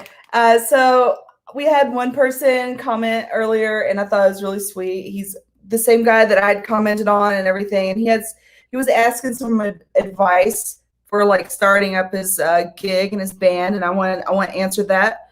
And that advice is just do it.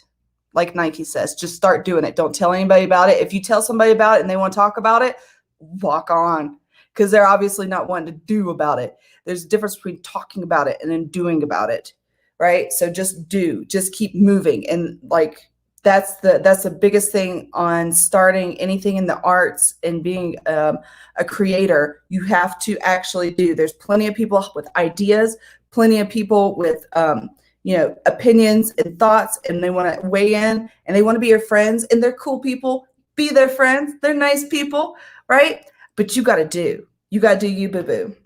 And so let me Hopefully your friends say listen one thing because I'm doing right.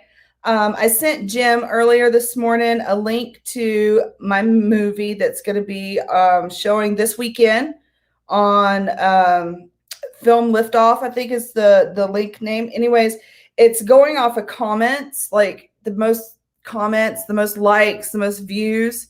And of course, I don't have any right now because I'm just, little me. But I am session 7. Oh, there I am. Yeah, buddy. Do you see me? Oh my gosh, they put me on like the very front. They put me on their fucking like profile. What? That's actually pretty fucking cool, man. I didn't even do that. I'm excited. This is new to me. They fucking put me on there. That's awesome. So, holy shit. You see the aesthetic. It's kind of crazy. It's filmed in Hawaii. It's about veterans. It's kind of a musical. It's fucking crazy. CJ's seen it. He liked it. You want to say anything, CJ, about it? It's a trip. It's definitely something that I recommend to help support you on this. I don't want any spoilers, but I will say that it's something that is unique, enjoyable, and will definitely bring up a lot of good discussions after you've watched and taken it in. So I'd say it's well done and highly recommend. Thank you. So it's got a lot of special effects in it. It's kind of a weird movie, but it deals the vocabulary in it is very basic and easy easy to understand, but it's so basic. Sometimes when you bring it down to like the core level of communication and things, it can get mucky. So it's really simple words, but it is behind a paywall. I want to tell you guys that up front. It is $10 to see it, but you have access to see all the movies that are on there, and sure, feel free to go peruse through. You never know what you're going to find. So thank you for letting me share my movie link. I hope anybody gets to watch it this weekend besides me. I'm going to watch it and comment on my own. I got a suggestion, Fina. Comment contest Monday. No. Comment contest for next FINA Friday. You've got a week to go out and watch it. Now, next comment contest on FINA Friday will be the best takeaway from the film. How about that one? Oh my! Can I tell? All right, I will tell you guys. I'll give you a hint about it. Well, you guys have already seen the trailer if you've watched Adam versus Man pretty extensively. If not, you can like cruise through a couple weeks, and it's the one that goes 1 hour and then 1 hour, and I'm at the end of the first hour. So, and just to sell the Producers Club and what we do here at Adam versus the Man, if you would have been in part of our exclusive Producers Club and hanging out with us backstage after the shows, like we do every show, when FINA had showed this, you would have got to see it for free in a preview in a private setting, like a private showing. So, again, this is just another perk for being a part of our community here, our network, that you'll get to see things that are pretty much a treat that other people didn't get to see. So again, when we watched it, to me, we kind of discussed how it has like everybody has their own trail of what they see, and so to me, it invokes that thought experiment, and it's so well done that I want to share my creed. I want to share my creed with everyone, just to get your minds thinking, right? This is the creed. It goes, we are everyone, where anyone can be someone, and there are no ones. Good fortune to you, for they are watching, waiting to make anyone a someone for everyone. Yeah. So that's a good one. And so that's it for me. The content, we had some contests today, some races, I don't know, challenges, how we're going to word that. So I think I'm pretty sure Ant dominated the super chat contest. But what about a take me home? Well, did anybody come up with a better word for a contest of either production or consumption? It's like a bonus. I saw a couple, but I mean, we started talking about hot dog eating contests, and I got lost, so I can't. So I want to play. Got lost at a hot dog eating contest too. It wasn't pretty. So I want to tell you guys a little libertarian joke, right? Not really. It's just kind of. So our former chair of the Libertarian Party, national chair, he told everybody, or he told somebody to eat a dick. And everybody got all up in roars about that. But me, I laughed my ass off because I immediately thought of a hot dog eating contest of like, oh, you want me to eat a dick? Okay, hot dogs. Sadly, that might be our past chair's best contribution to the Libertarian Oh, Party, right? no. The eat a dick meme. All right, with that, let's get Jim on stage here for a final.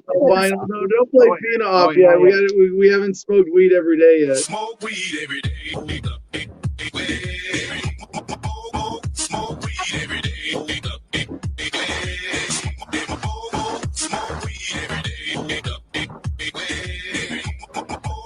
Smoke weed every day. You ready for the next episode?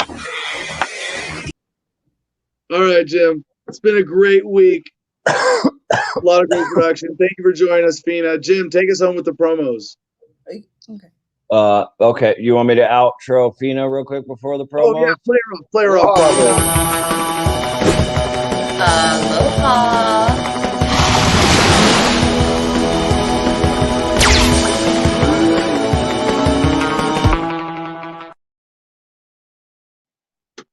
Okay. All right. Farewell to Fina. It's always nice on Fridays. Today was a little bit darker than I'm used to for Fina Fridays, but she was on that police state rant towards the end there.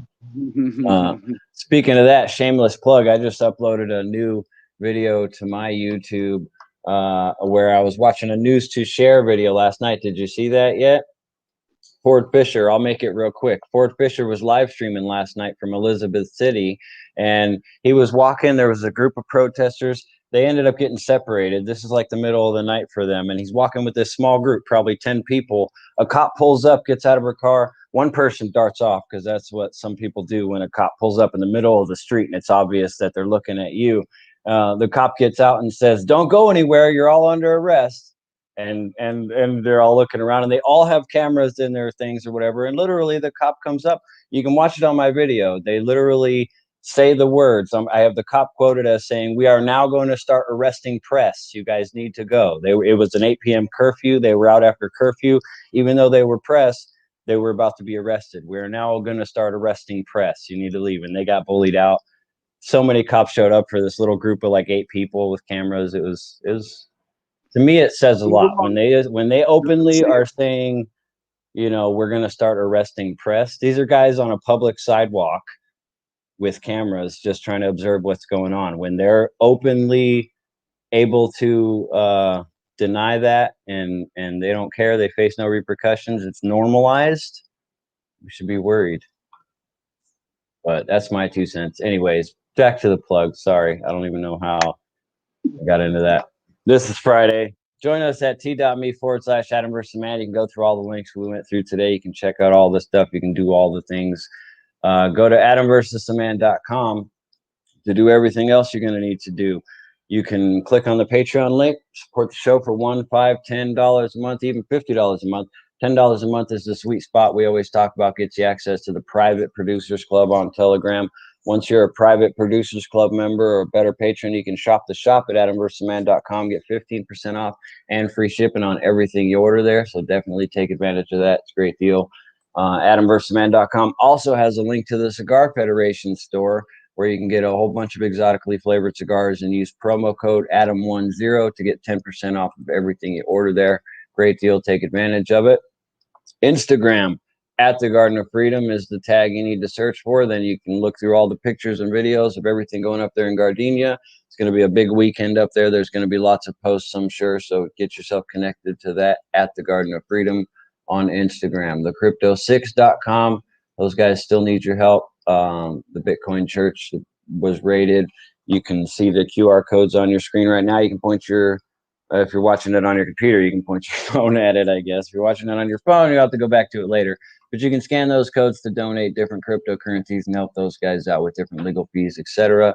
And lastly, go to gogreenenergyonline.com. It's our new favorite website to guide people to for anybody that's interested in doing it yourself, the DIY of off-gridding, solar power, micro wind power, and zero energy homes, things like that.